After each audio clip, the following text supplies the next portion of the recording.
Hey, and welcome to Board of Life News for February 8th. Today I'm going to talk about Viral, Professor Evil and the Citadel of Time, Sherlock Holmes, expansions for Onitama and Quadropolis, as well as the Kickstarter for Necrobumicon. Let's get to it.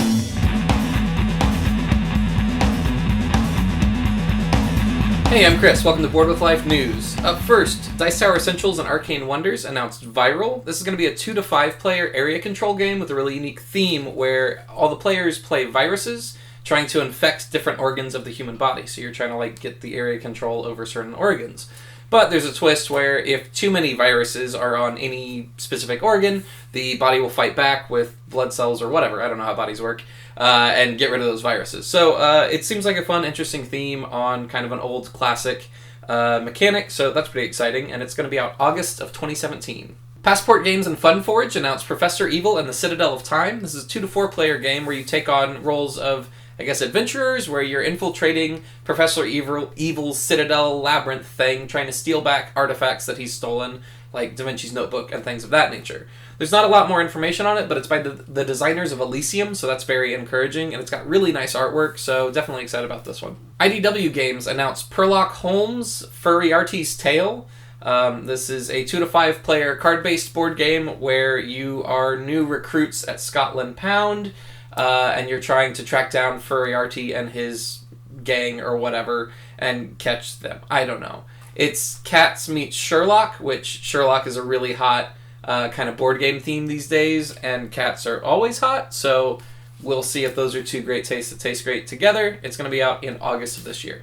We got a little bit of information about an expansion for Onitama. It's called Sensei's Path. It's going to include 16 new cards, and it's due out in May. There's not really much more info on it, but the way Onitama is with the cards and how much they do, adding 16 new cards should really shake up that game quite a bit. It was a very popular game in the past couple of years, so I'm sure a bunch of people are very excited about this news. Days of Wonder announced Quadropolis Public Services. This is the first expansion for Quadropolis that came out last year. It's going to add 24 new building tiles, and the tiles you get at various points during the game, and they're going to add new in-game bonuses as well as different scoring options, so you won't be, everybody won't be going for the exact same goals, which is pretty interesting. I'm really excited because Quadropolis was one of my favorite games of last year, so anything that adds to that is going to be good for me, and tile-laying games by nature are really good for expansions. So the one downside, though, is that Quadropolis had a wonderful, beautiful, perfect insert that perfectly fit everything, so these won't be able to be put in the base box. But luckily, I don't put my inserts in my base box. I keep them in the insert box, not inserts. I don't put my expansions in the base box. I put them in their own boxes, so hopefully the expansion box has a really nice insert. So I'm excited about this. It's coming out in May. The Kickstarter this week is for Necrobumicon. This is the first expansion for the very popular game from a couple years back, 2 Rooms and a Boom. This is going to add in 9 new Lovecraftian-themed cards.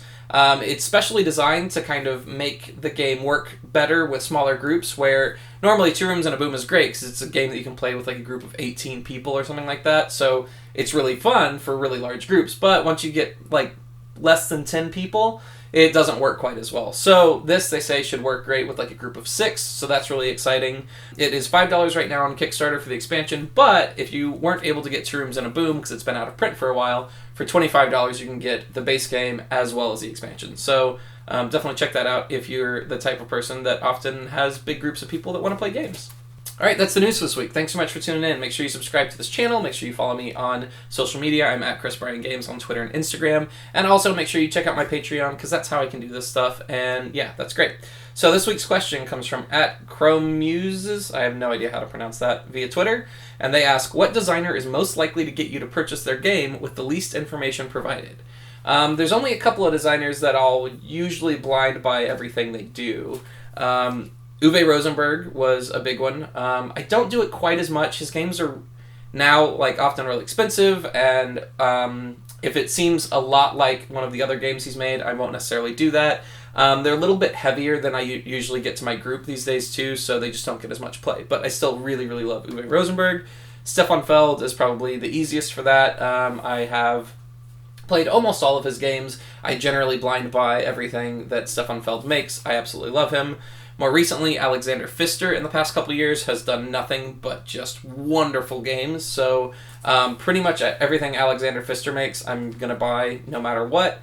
And a slightly different one is Alex Kevrin, who isn't a super well-known designer. He did Gold West and World's Fair 1893, but he's a friend of mine, and I really, really love his designs. I've played a bunch of his prototypes, and I always love his prototypes. He just has a style that I really, really like. It's very simple, but also elegant. So Alex Kevrin, I buy pretty much everything he does as well. All right, that's the news for this week. Thanks so much for tuning in, and I will see you next week.